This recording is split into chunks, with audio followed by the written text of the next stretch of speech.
So you've got to try and create yourself and make yourself in such a position that you are indispensable. So you want someone to smile at you. Why don't you smile at someone first? You want someone to be kind to you. Why don't you be kind to someone first? Way, because without family you're nothing. So family is everything.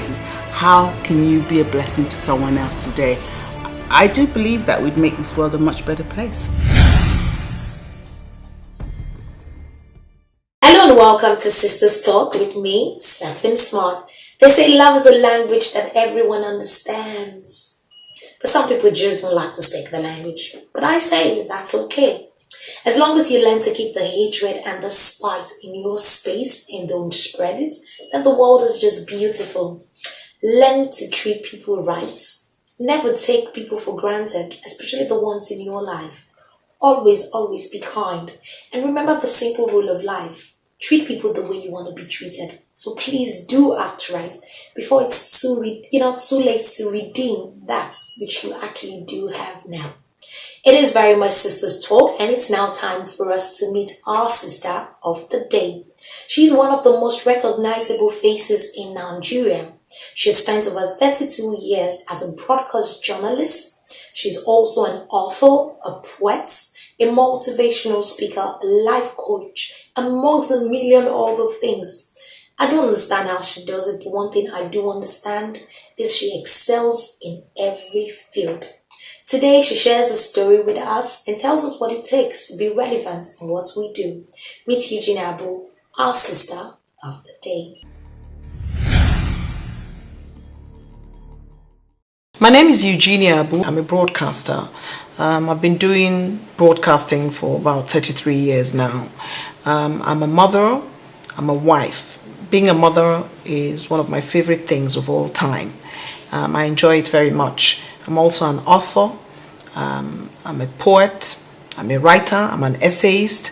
I have 2 books. Don't Look at Me Like That, my latest book of poetry. And I also have an award-winning collection of essays called In the Blink of an Eye, which was my first book. I love to cook. I love to travel. I am the sister of the day. My journey into journalism started by accident. I actually was, as a young person, a writer. I had dreams of becoming a diplomat. That was my first choice, really, because I love to travel. But I know now that being a diplomat means you are in one place to represent your country for a long time.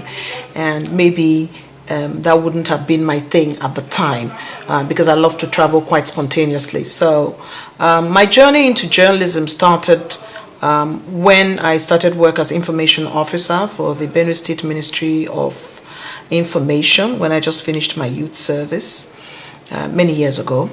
And I was then invited by my director to create some new things for the Directorate of Information to put out government policy, and I suggested a TV program. Unfortunately or fortunately for me, he asked me to present it, and I'd never done any presentation. So I kind of decided to wing it. I tried, after which the general manager of NTA, Makudi at the time, headhunted me for NTA. And so pretty much it was an accident. The journey itself has been peppered with a lot of learning from the masters, because really journalism and broadcasting is what you do in the field. A lot of the learning takes place in the newsroom, and from learning from the masters who were there before you, your forebears, those who read the news before you, the Ronke Ayubas of this world, the Hawa Baba Ahmed, Siene Razak Lawal of this world, Halifa Baba Ahmed, the people you watched when you were growing up, the Bode Alalades, who was my tutor, the late Ikenna Ndaguba. So you kind of like listened into these people without really thinking that you were going to do what they were doing in your lifetime. I just kind of thought, oh, how interesting, for a bit, until I got into the profession and I found that they had role modeled me along the way. And then I kept my eye on learning, on knowledge. If you want to be a good broadcaster, a good journalist, you really must read a lot. You really must learn, hit the ground flying, because when I got into the newsroom for the first time, I wasn't a very keen news person, and that was the only vacancy at the time. I preferred to do drama, entertainment, script for television, for children, but I was sent to the newsroom because that was the only place available, and I hit the ground flying. The rest of it, they say, is history. But I spent my time learning editing scripts. I have a very keen eye for errors. So if you give me a script today, the first thing I'll see is the mistake, because I spent many years on the editorial desk correcting scripts of reporters when it came, and I can see an error from a mile off. So yes, learning from those who are your forebears, getting a little bit of training. I think learning on the job has helped me much more than whatever training I got, because I didn't get a lot at the time. And then I decided to keep my eye on international networks as well, so I can step up my game and learn how it's done universally, internationally, professionally. And so I think pretty much that has been my journey.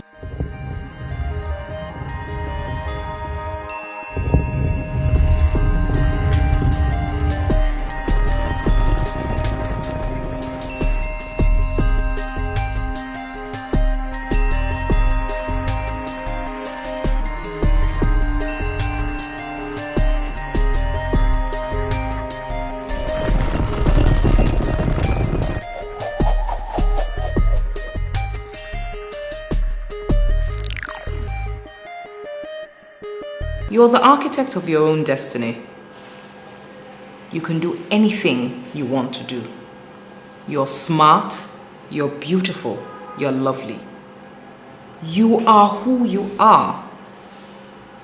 Keep watching Sisters Talk with Tiffany Smart.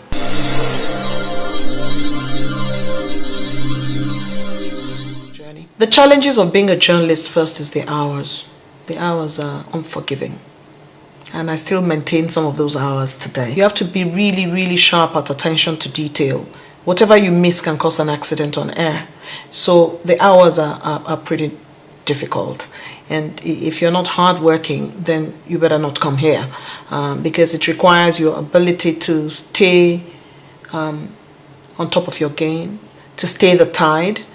It can be irritating sometimes, because, I mean, you spend the whole period seeing the same people, and we are not all given to being necessarily kind to each other on the job. Not because we hate each other, but on the job sometimes some people are more given to being nicer in dealing with the issues of the job, while other people are so much in a hurry to get the job done. In journalism, as you know, they say there are no gentle women of the press. Everybody's a gentleman. So there are all kinds of things expected of you, including that you're closing, your family is waiting for you, it's your husband's birthday, and they say there is an assignment.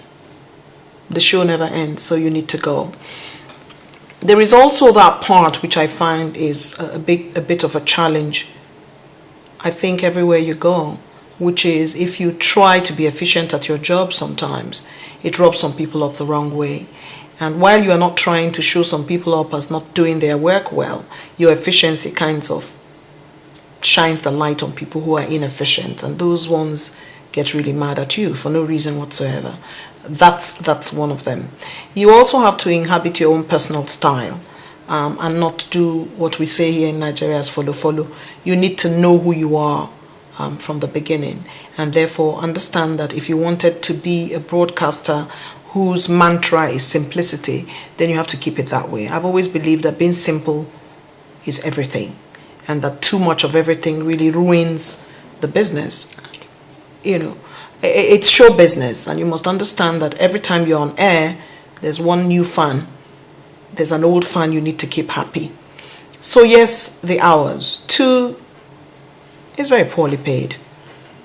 It's very poorly paid. And 3, once the children begin to come, it becomes then a balancing game. You have to learn how to balance your family and your work. And I dare say that it's one of the most challenging things for particularly female broadcasters. It's hard to keep the two going and for one not to fall off the plate. It is hard. So the challenges, there they are.